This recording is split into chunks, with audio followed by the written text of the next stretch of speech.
Now that we have programmed a lot of different cue lists, we can either use the automation to arrange them on a time base, or we can use a sequencer, which is a timeline inside of the programmer.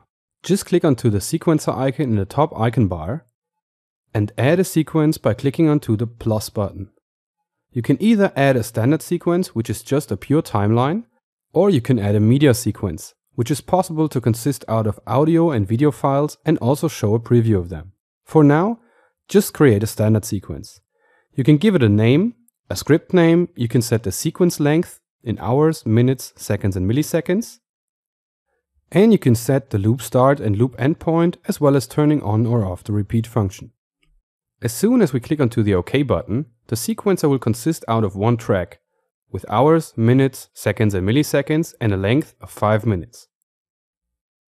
On the very left you can find the green marker, which is the actual position of our track.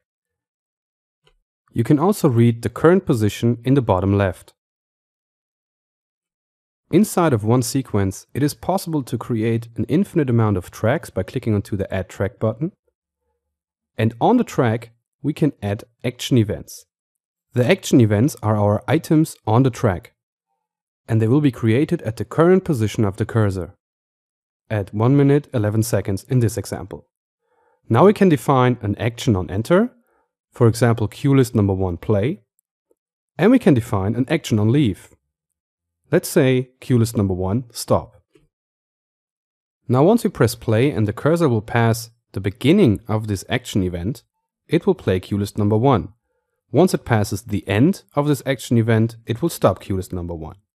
You can move the action events on different positions on the track or even on completely different tracks, as well as resize the enter and leave points. Now that we have moved the event to a certain position, let's give it a try and press the play button of the sequence. As we can see, the cursor will take quite some time to get to the enter point of the action event. So I'm moving it a little bit to the left.